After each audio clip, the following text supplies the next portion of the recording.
So I went to the Dollarama before I start and I got a snack, and before I get really serious, I'm really hoping I will, I know. And I know you're rolling your eyes, but I feel like I really want to have my favorite snacks from here, some of them, one last time. So, got a big Turk here. This is my favorite candy bar growing up. Turkish Delight, Lokum. It's chocolate covered Turkish Delight. Big Turk. Takes me way back. But I love the fried rice, I love the broccoli, I love the chicken balls with sweet and sour sauce. So I'm gonna go eat, yeah. All right, so Yellow, let's go inside and get some food.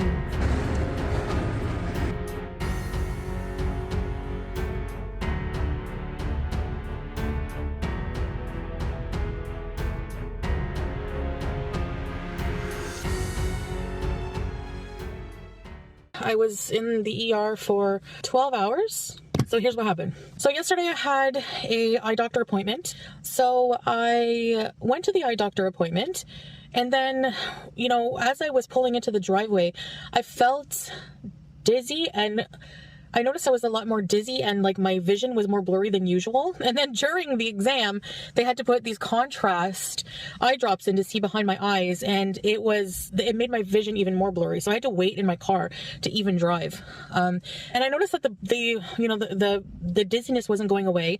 The blurry vision went away enough that I could drive. So I thought, I'm gonna go to the hospital and I'm going to get checked out, because, you know, you hear horror stories about diabetes, ketoacidosis, hyperglycemia, going into diabetic coma. So I decided to go to the emergency because the walk-in clinics were pretty full for the day, and I don't have a family doctor. There's a wait list, okay? So in Ontario, honestly, I thought it was going to be kind of in and out kind of thing. You know, they would prescribe insulin or something. That's what I thought, and I would get to go. So no, I told them my symptoms. She pricked my finger, took my blood sugar. It was 23. I'll try to put the conversion here somewhere in MGDL, but that's MMOL.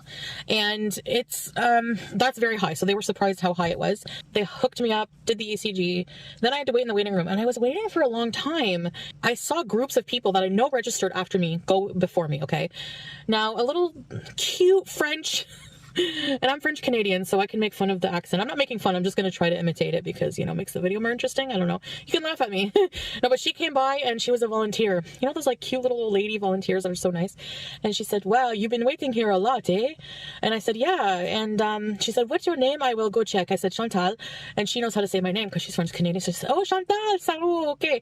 I will go check. I will come right back." Well, to my surprise, I was asked to go to observation. So I get to my room in observation. There's less rooms in this area. It's more small, you know, and intensive. And there's like, I have to put on a gown that didn't fit. So I had the gown half on. My oxygen sat was 97, which is fine. My blood pressure was 135 over, I don't even know. And they didn't seem concerned with that. My blood sugar started at 23 when I went in there. So I presented with, the doctor came in, it was a resident doctor. She said, "You have hyperglycemia." And she said, "If you didn't come when you did, I suspect that it would have developed into like ketoacidosis because of the symptoms you had." Now, my blood test came back that my blood wasn't acidic, but she thought that it could develop potentially into that. You know, that's not scary at all. Basically, I'm learning that diabetes is really no joke. So I do feel like an ass just laughing and having a good time eating plates of Chinese food the other day. Yeah, I do. Anyway, pardon my language. She said, we're going to give you insulin and try to get your blood sugar down. We want it down below 15. She said, have you been taking your metformin? I'm on something that's a different name than metformin. I said, "No, because it makes me very ill and I haven't been taking it regularly. So that's a no-no also." So she gave me my first dose of insulin, and then took a blood test about 20 minutes later. My blood sugar went down to 16.5. Yeah, I was, there for many hours at that point. And then they tested, my blood sugar. It was like 13 something. They gave me another dose of insulin. And then finally, by the end of everything, by the time I got home, I left with an insulin, with a blood sugar reading of 11. It was a lot better than 23, but still high. I was starving. I felt really dizzy and nauseous though, but I was still hungry. I was starting to feel a bit better, but I was so tired and hungry. It was like 12 hours since I've eaten. They gave me a turkey sandwich on brown, but it was like stale brown bread with like one slice of turkey and butter on it. It was like gross. And they gave me apple juice, like full sugar apple juice, and a full sugar, not diet, low fat, gluten-free. It was a whole sugar loaded muffin. I'm in the hospital in observation for hyperglycemia, and you're giving me sugar, because if I would have eaten that and drank the apple juice with it, they would be giving me more insulin, I'm sure. So I didn't eat that. I said, no, it's just that, I'm just afraid to have something with sugar. And they didn't prescribe me insulin.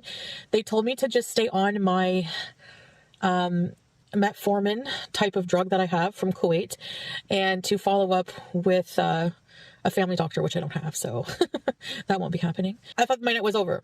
So, she takes out my IV and everything. I had to go to the parking garage. It's cold, it's dark, it's creepy.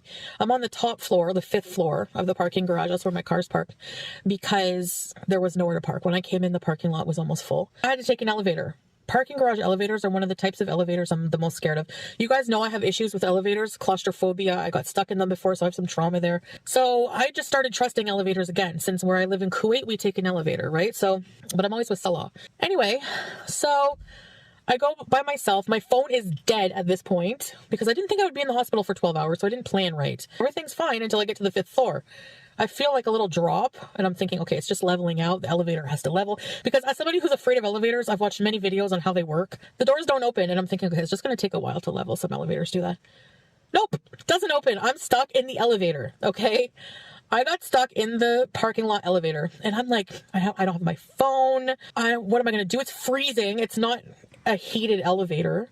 I'm in this cold steel metal box, trapped. But I had to reason with myself, okay, my worst fear is happening. What am I going to do? And I'm like, screw this. I took my hand. It was one of those doors that were split. They opened like this. So I just pried, because I was on the 5th floor. I must have been, so I pried the doors open with my hands, and it wasn't fully leveled. So I had to step up a bit to get out. So I'm like, that's what happened. It wasn't leveling. So when the doors won't open if the elevator's not leveled for, security features. Well, I pried those doors open, and they opened, and I got out anyways. I'm never taking that elevator. I'm like, see ya. I actually verbally looked at the elevator and flipped it off. I'm not kidding. That was very cross of me, but so that's my story. That was very scary, and I never want to go through that again. I don't want to pass away from this. Diabetes is just really not something to mess with. And I think I've fully grasped that, having gone through what I've gone through. Every time I think there's a new low and I get a health problem, I think, okay, this is it. But I think this is definitely it. And I can't in good conscience continue to eat crappy food, especially on the channel, knowing that I've just revealed to you guys how it affects my health. So I'm going to be focusing on health journey. You could say, well, you're going to lose money, you're going to lose views. I don't care about that for one, but honestly, if you look at my videos, that's not true. My vlogs get more views than my mukbangs anyways. I've just been very busy, but I hope to go live and do more content for you guys, yada, yada, yada. So I haven't been feeling the greatest, and when you don't feel great, you can't really do much, Here's to hoping I get better.